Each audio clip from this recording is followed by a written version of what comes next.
89,74,600, recovery 1,93,40,300 और मृत्यु हुई है 5,18,300 से ज्यादा। ब्राजील उत्तर प्रदेश की समकक्ष आबादी है, 21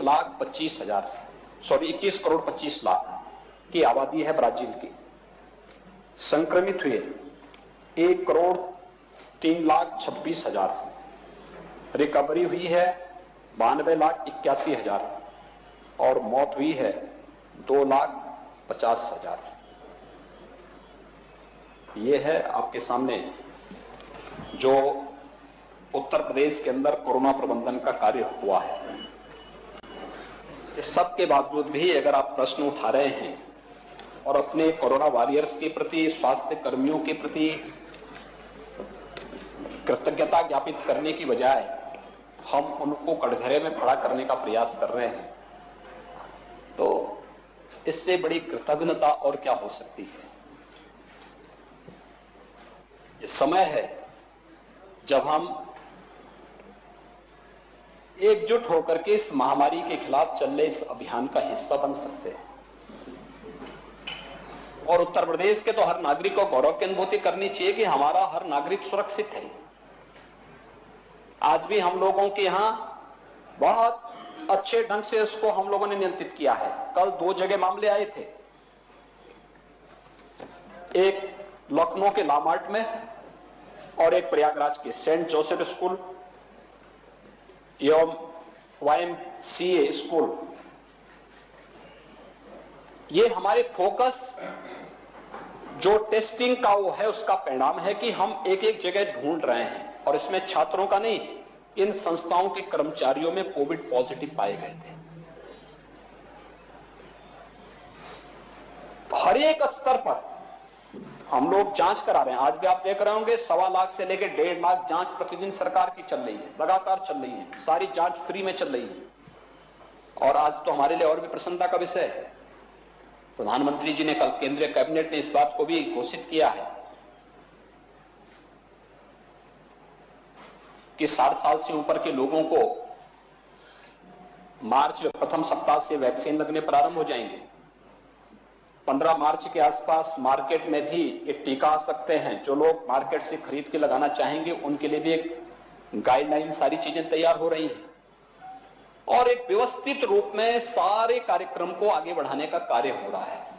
नहीं, कोई समस्या नहीं। उत्तर प्रदेश अब तक देश के अंदर सर्वाधिक टीकाकरण करने वाला राज्य है।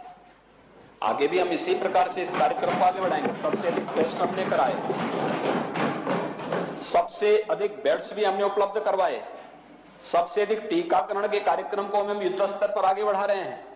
ये सभी कार्यक्रम बहुत अच्छे ढंग से आगे बढ़ रहे हैं और ये उत्तर प्रदेश की उपलब्धि है। और उत्तर प्रदेश की इस उपलब्धि को मुझे लगता है कि उत्तर प्रदेश के हर वासी को इस पर गौरव की अनुभूति करनी चाहिए। हम लोगों को इन कार्यक्रमों के साथ अपने आप को जोड़ने पर मुझे लगता है आनंद की अनुभूति भी करनी चाहिए और गौरव की अनुभूति भी करनी चाहिए।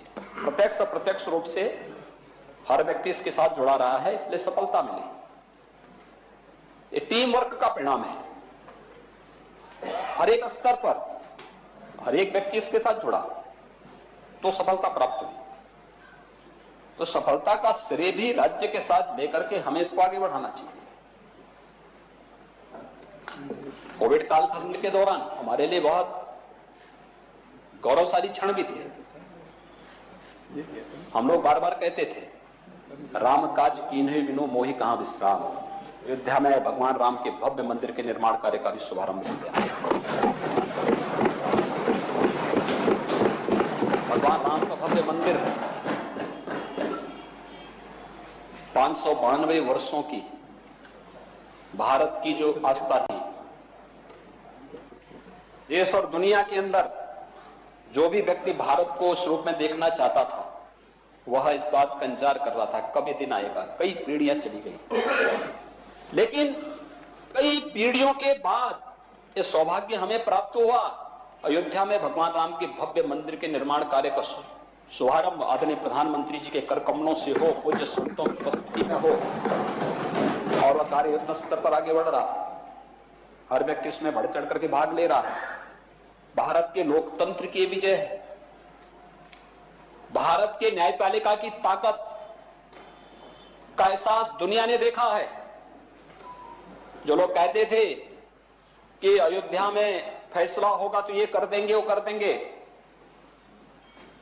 हर व्यक्ति ने देखा कि न्यायपालिका ने एक बार फैसला सुनाया और फैसला अमिट रूप से आगे बढ़ गया। कार्यक्रम युद्ध स्तर पर आगे चल रहा है और सर्वत्र शांति है, सुरक्षा है, सौहार्द है। इस बार तो गणतंत्र दिवस की देश की परेड में अयोध्या की जो झांकी थी प्रदेश सरकार ने भेजी थी, उसको पहला स्थान प्राप्त हुआ।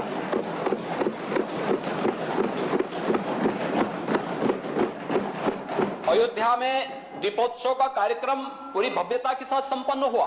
दुनिया ने उसको देखा और अयोध्या से सिलसिला प्रारंभ हुआ देव दीपावली के दिन काशी में।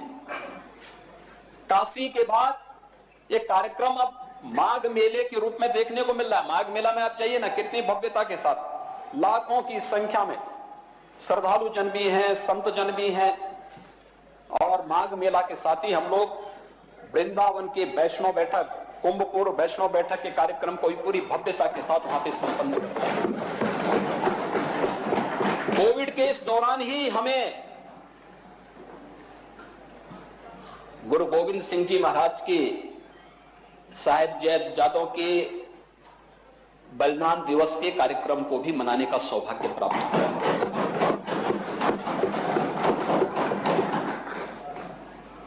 वो देश के लिए लड़े थे, उनका बलिदान देश के लिए था, मातृभूमि के लिए था, धर्म के लिए लड़े थे, देश के लिए लड़े थे, मातृभूमि के लिए लड़े थे। क्या यह हमारा दायित्व नहीं बनता है कि गुरु गोविंद सिंह जी महाराज के साहिबजादों के बलिदान दिवस पर उनका स्मरण करते हुए आने वाली पीढ़ी और अपनी युवा पीढ़ी को उनके बारे में जानकारी देने के लिए उन्हें पाठ्यक्रम का हिस्सा बनाएं। राज्य सरकार ने तय किया है, हम इस कार्यक्रम को आगे बढ़ाएंगे। आजादी